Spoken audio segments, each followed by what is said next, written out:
शौक भी था कि हम जो है बच्चों को पढ़ा। हम ये चाहते हैं कि हमारे पास जो कुछ भी है हम अपने नीचे जो जूनियर हैं या जो भी हमसे पढ़ते हैं उनको हम मैक्सिमम दे। जो हम लोग जिस फैमिली से बिलोंग करते हैं उस फैमिली के लिए जो सफिशिएंट था वो ITI माना जाता था, जो हम लोग को गाइडलाइन मिली। मेरा जो है ये सरकारी जॉब में ये चौथा जॉब है। तो रेलवे का फॉर्म भरा और एग्ज़ाम दिया, जिसमें मेरा लोको पायलट में रिजल्ट हो गया। नमस्कार दोस्तों, प्रणाम सभी को। और आज सरकारी नौकरी वाले भैया के एपिसोड 2 में हमारे मंच पे मौजूद हैं गवर्नमेंट ITI भागलपुर में इंस्ट्रक्टर श्री विनय भैया और भारतीय रेलवे में लोको के तौर पर श्री टुनटुन भैया। तो आज हम दोनों से बचपन से लेकर के यहाँ तक पहुँचने का सफ़र, किन की कठिनाइयों का सामना करना पड़ा, और ये दोनों काफ़ी बचपन के अच्छे दोस्त भी रहे हैं। तो दोस्ती के साथ साथ पढ़ते हुए कैसे आज इस मुकाम तक पहुँचे हैं और हम जैसे लोगों के लिए, युवाओं के लिए कैसे प्रेरणा का स्रोत बन सकते हैं। बहुत बहुत धन्यवाद भैया पहले कि आप हमारे मंच पे मौजूद हुए। रंजन जी, आपको और आपके चैनल को मेरी ओर से बहुत बहुत धन्यवाद। और आपको इसलिए धन्यवाद देते हैं कि आपने एक अच्छा पहल किया। और सबसे बड़ी बात कि हम लोग ऐसे जगह पे बैठे हैं जहाँ कभी बचपन में जो है घूमने फिरने आया करते थे गांव में, और ये हमारे गांव का बहुत ही अच्छा जगह है। टुनटुन भी आपको भी बहुत बहुत धन्यवाद कि आप हमारे मंच तक पहुँचे। धन्यवाद रंजन जी, आप हमें अपने मंच दिया है बोलने के लिए। मैं अपना ज़िंदगी का सफ़र का जो भी अनुभव रहा मैं शेयर करूँगा आपके साथ। तो सबसे पहले हमें अपना परिचय देंगे और वर्तमान में अभी कहाँ पे काम कर रहे हैं और कैसे यहाँ तक पहुँचे, इनके बारे में सबसे पहले विनय भैया से जानना चाहेंगे। मेरा नाम विनय कुमार चौधरी हुआ और मेरा जो घर है तिलैया बांके बाजार प्रखंड में है। गया जिला का एक प्रखंड है मेरा। जो अभी जो हम वर्तमान में हैं ट्रेड इंस्ट्रक्टर यानी कि व्यवसाय अनुदेशक गवर्नमेंट ITI भागलपुर। और इससे पहले जैसे पढ़ाई हुआ, पढ़ाई के बाद फिर जब नौकरी करने की बारी आई तो थोड़ा सा मेरा जो बैकग्राउंड रहा है वो स्ट्रगलपूर्ण इसलिए रहा क्योंकि हम 12 के बाद टेक्निकल में आए। टेक्निकल में आने के बाद जो है मेरा जो बैकग्राउंड था वो इलेक्ट्रॉनिक्स इंजीनियरिंग था। कब दिया था मैट्रिक आपने सर? मैट्रिक हम 2007 में दिए। 2009 में मेरा जो है ये इंटर हुआ और 2009 में ही मेरा डिप्लोमा में सिलेक्शन हो गया। उसके बाद 2009 से 12 मेरा सेशन था डिप्लोमा का। और डिप्लोमा में उस समय तो ज़्यादा कुछ खास अनुभव नहीं था कि कौन सा ब्रांच ज़्यादा अच्छा है या फिर ज़्यादा ख़राब है। बस 2-3 ब्रांच का नाम पता था कि इलेक्ट्रिकल है, सिविल है, मैकेनिकल है, इलेक्ट्रॉनिक्स है, इस तरह से। तो फिर इलेक्ट्रॉनिक्स ब्रांच हम लिए और फिर इलेक्ट्रॉनिक्स ब्रांच लेने के साथ बहुत सारा लोगों के मतलब जो था थोड़ा सा नेगेटिव फीडबैक आना शुरू हो गया कि इलेक्ट्रॉनिक्स में मतलब जॉब नहीं है, जॉब बहुत मेहनत से मिलता है, सीट नहीं आती है। सीट नहीं आता है, वैकेंसी नहीं आता है। तो फिर लोगों को बात को थोड़ा सा हम अध्ययन करना शुरू किए कि क्या इसका मतलब ड्रॉबैक है और क्या इसमें पॉजिटिव है। तो जहाँ तक हम अनुभव कर पाएँ कि इसमें सीट तो कम आता है लेकिन लड़के भी जो हैं वो बहुत कम ही तैयारी करते हैं मन से, दिल से। तो जॉब पे मतलब पढ़ाई करने के साथ साथ हम वहाँ से ही शुरुआत कर दिए कि नहीं, अगर हम अच्छे से अगर पढ़ेंगे तो बहुत ही आसानी से इसमें जॉब लग सकता है क्योंकि वैकेंसी कम लेकिन कंपटीशन भी कम है।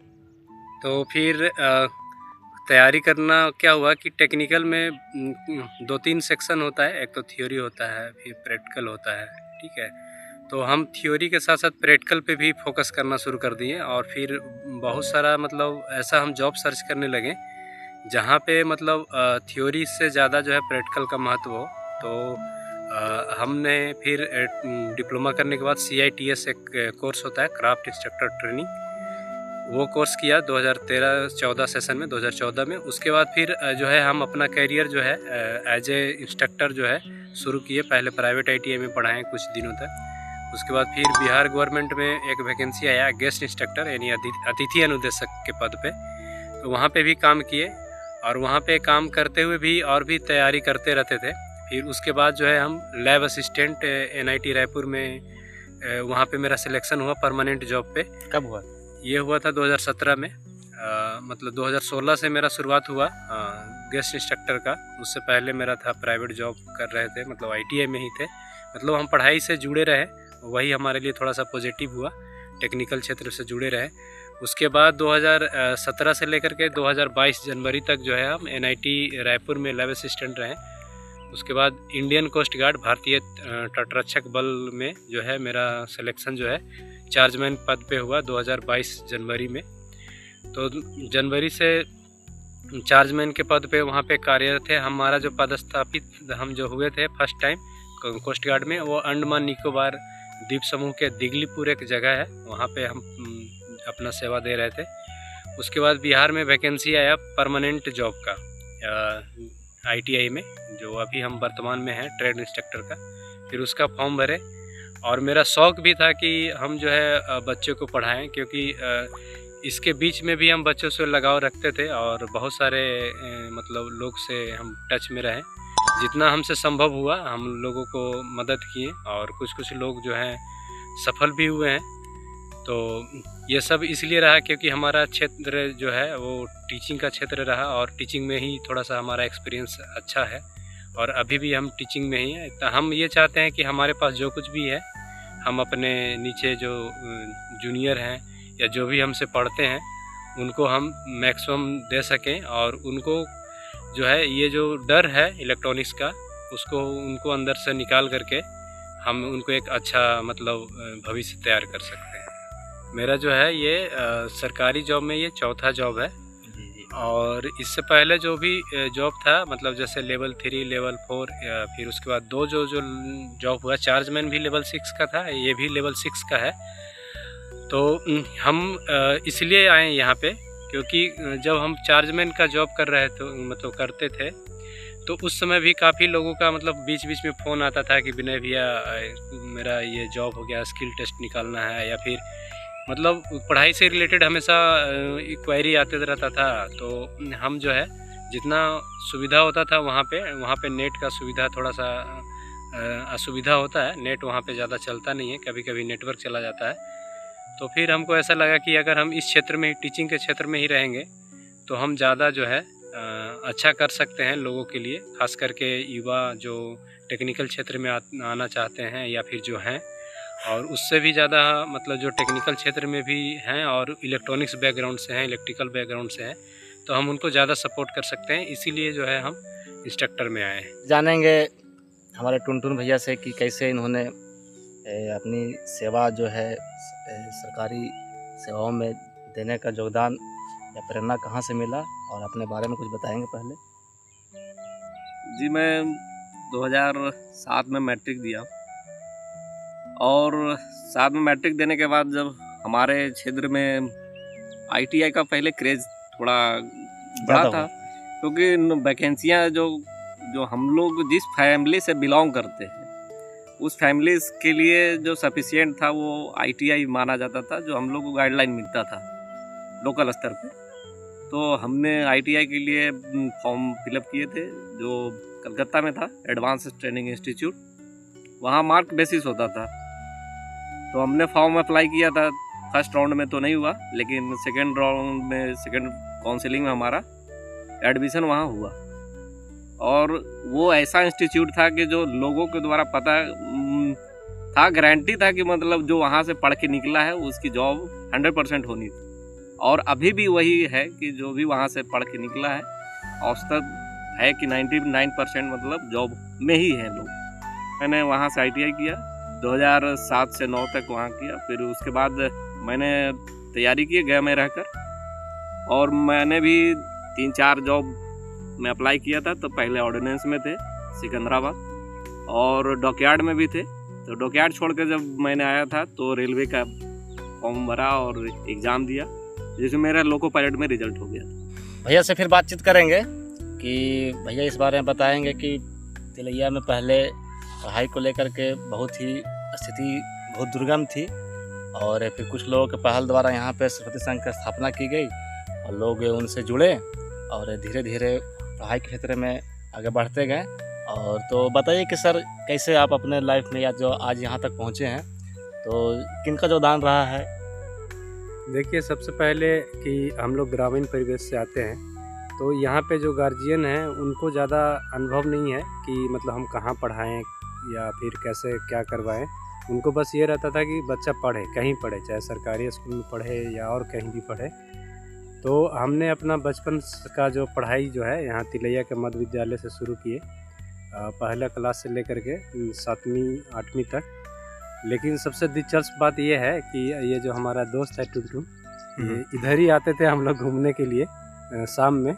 ये क्योंकि पहले जो है ये क्षेत्र, ये जो खेत है, खेत में मतलब अभी भी देख सकते हैं कि पूरा सरसों का खेत है। जी, हम लोग अभी उसी खेत में मौजूद हैं जहाँ से बचपन की शुरुआत हुई थी। तो यहाँ हम लोग आते थे और उस समय हम लोग लुका छिपी खेलते थे, क्योंकि उस समय तो ज़्यादा कुछ खेल हुआ करता नहीं था मतलब, और बहुत सारा खेल पे पाबंदी होता था। और उस समय मतलब काफ़ी ज़्यादा डर भी रहता था कि नहीं, अगर कुछ और खेलेंगे तो लोगों को पता चल जाएगा तो मतलब पिटाई लगेगा। इसीलिए जो है क्रिकेट खेलते थे, लेकिन उतना ज़्यादा मतलब नहीं था मतलब क्रेज। जैसे शाम में इधर खेत, हम लोग एक्चुअल में आते थे खेत को रखवाली करने के लिए, तो रखवाली करते करते हम लोग खेल लेते थे, ठीक है। तो वहीं पे फिर जो है टुनटुन भी आता था, इससे भी मतलब ऐसे करते करते दोस्ती हुआ। तो क्या हुआ था कि एक गांव में हमारा जो है प्राइवेट स्कूल है, जिसका नाम NEI पहले हुआ करता था, अभी AEI हो गया है।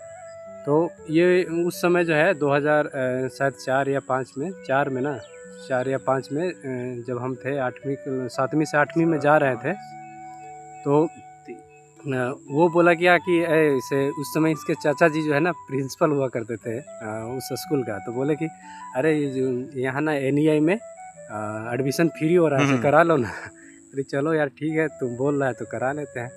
तो हम करवाएं। तो हमारे ग्रुप के जितना भी थे, जैसे हम हो गए, मनोज हो गया, उमेश हो गया, श्याम सुंदर हो गया,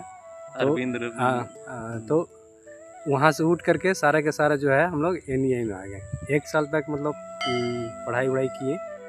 फिर वहाँ पे इन लोग रात में पढ़ाई करता था NEI में। ऐसा तिलैया का माहौल ही पहले ऐसा था कि रात में ग्रुपिंग कल्चर, हाँ ग्रुपिंग कल्चर है कि दिन में अपना स्कूल में रहेंगे, शाम में घर पे खाना खाएंगे, रात में सारे लोग आ जाएंगे। तो एक दिन ऐसे ही मतलब दिन में ही हम स्कूल में थे, अकेले थे। तो अवधेश सर हैं, जिनका मतलब गुलशन कुमार भी नाम है जी, जो भारतीय रेलवे में, तो अभी जो है भारतीय रेलवे में मुंबई डिवीज़न में कार्यरत हैं। वो हमको बुलाएं, बोले कि तुम इधर आओ। हम गए, बोले कि तुम रात में कहाँ पढ़ता है? सर घर पे पढ़ते हैं। घर पे तुम पढ़ लेता है? हाँ सर पढ़ लेते हैं। तुम ऐसा करो, आज रात से ना यहाँ पे आओ, सब लोग पढ़ता है, तुम भी पढ़ना, ठीक है। टुनटुन भी वहाँ पढ़ता था। तो फिर हम बोले कि ठीक है आते हैं। ये बोला ठीक है आओ। तो हम लोग फिर जो है एक ग्रुप में हम लोग अलॉट हो गए। अलॉटमेंट कराया एक ग्रुप में। जैसे group A, group B, group C, group D, group E, ऐसा करके ग्रुप चलता था। एक ग्रुप में 5-6 बच्चे होते थे। तो हम लोग का ग्रुप D था, जिसमें तो आप लैंप वाला ग्रुप में थे कि ललटेन वाला ग्रुप में? हम लोग लैंप वाला ग्रुप में थे। और उस समय का दिलचस्प बात ये है कि जब रात में हम लोग पढ़ाई करते थे ग्रुप में, और मैथ और साइंस के अलावा अगर कोई दूसरा पढ़ते हुए दिख जाते थे तो सर लोग देखते थे तो बोलते थे क्या कि तुम जी लैंप जला करके तो हिंदी पढ़ रहा है, तुम्हारा मतलब तुम इतना रईस हो गया है। ये सब जो है दिन में पढ़ने वाली चीज़ है, तुम इतना महंगा चीज़ जो है, कॉस्टली चीज़ जो है जला रहे हो, तो तुमको जो है साइंस पढ़ना चाहिए, मैथ पढ़ना चाहिए। तो जनरली ये उस समय का इतना ज़्यादा मतलब ये था कि लैंप ही हम लोग के लिए जो है, लैंप मिल जा रहा था पढ़ने के लिए। तो मतलब बहुत अच्छा मतलब ये था कि बहुत अच्छा सुविधा है जो है, मिट्टी का तेल व्यवस्था करते थे। और कितनी रातें तो ऐसे ही निकली है जिसमें तेल ही नहीं मिलता था। तेल नहीं मिला तो चलो फिर अब ऐसे सोएंगे भाई, लाइट के भरोसे है। लाइट आया तो ठीक है, नहीं आया तो। अब पहले लाइट की स्थिति भी बहुत ही तो कम ही बहुत मुश्किल था। ऐसा होता था कि लाइट 3 बजे आया ना, तो लोग 3 बजे एक दूसरे को उठाता था, अरे लाइट आ गया, लाइट आ गया। हाँ, पढ़ने के लिए लाइट आ गया। बताएंगे कि कैसे तिलैया में बुनियादी सुविधाओं की कमी रहने के बावजूद भी यहाँ पे न तो अस्पताल की व्यवस्था है, न शिक्षा की, न लाइट की, और खाने की तो बहुत ही ज़्यादा मुश्किल थी। गरीबी उस समय की बात, गरीबी ज़्यादा थी। तो इन सारी चीज़ों को झेलते हुए कैसे आपने आगे बढ़ा, प्रेरणा कहाँ से मिला, और आज यहाँ तक पहुँचने पर आप मतलब किस तरह की चीज़ों को महसूस करते हैं या क्या कमी देखते हैं, इनके बारे में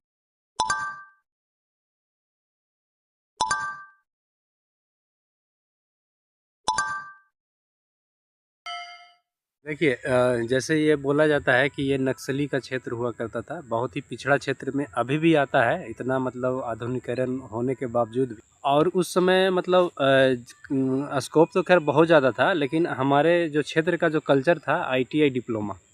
मैं अपने अंकल को अपने तरफ से धन्यवाद देना चाहता हूँ कि जो मुझे इस मुकाम तक लाने में अहम भूमिका निभाई।